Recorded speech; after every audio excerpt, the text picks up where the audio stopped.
அல்லாஹ்வுடைய தூதர் ஸல்லல்லாஹு அலைஹி வஸல்லம் தான தர்மங்கள் செய்யக்கூடியவர்கள் அதிகமாக முகமது நபி இந்த ரமதானுடைய மாதங்கள் வந்தால் காற்றை போல காற்றை வீசும். அதே போல அல்லாஹ்வுடைய தூதர் அவர்களுடைய இபாதத்தில் இருக்கும்.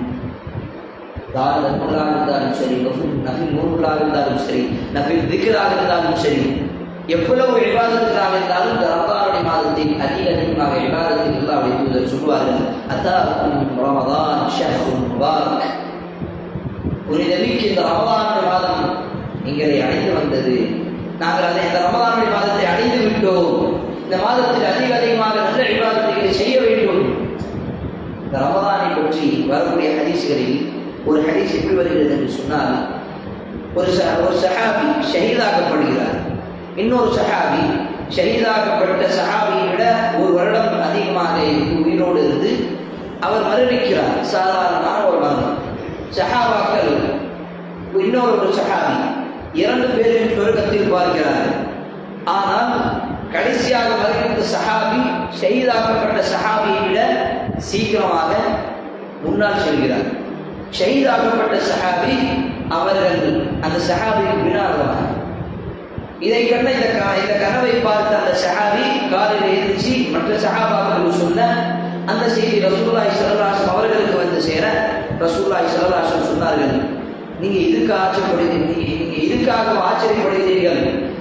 அந்த ஒரு வருடத்தில் அந்த மனிதன் எவ்வளவு இபாதத்துகளை செய்திருப்பார்? அந்த ஒரு வருடத்தில் அவன் ரமதானை கலைந்திருக்க மாட்டானா? அந்த ரமதானுடைய மாதத்தில் அதிகமாக இபாதத்துகளை செய்திருக்க மாட்டானா? அப்ப ஷஹீதாக்கப்பட்ட அந்த மனிதனை விட அந்த மனிதனுடைய அமல்கள் அதிகமாக இருக்கும். சுப்ஹானல்லாஹ். அதே போலதான் இந்த ஒரு நாள் நமக்கு ரமதானுடைய மாதம் கிடைத்து விட்டாலே அதுவே மிகப்பெரிய ஒரு பாக்கியம். ஏன் அல்லாஹ்வுடைய தூதர் ஸல்லல்லாஹு அலைஹி வஸல்லம் சொன்னார்கள், ஒவ்வொரு நாளும் ஒவ்வொரு இரவும் ரமதானுடைய நாட்களில் அல்லாஹ் சுப்ஹானஹு வ தஆலா பல நரகவாதிகளை சொர்க்கவாதியாக மாற்றுகின்றான். சுப்ஹானல்லாஹ். இந்த ரமதானுடைய மாதம் ஏதோ கழிகின்றது என்று இல்லாமல் இந்த ரமதானுடைய மாதத்தில் நாங்கள் குர்ஆனை படிக்க வேண்டும், குர்ஆனை ஓத வேண்டும், குர்ஆனை கற்றுக்கொள்ள ஆர்வம் வந்து அதற்கான முயற்சி எடுக்க வேண்டும். நம்மளுடைய பிள்ளைகளுக்கும் அதனுடைய ஆர்வத்தை மூட்ட வேண்டும்.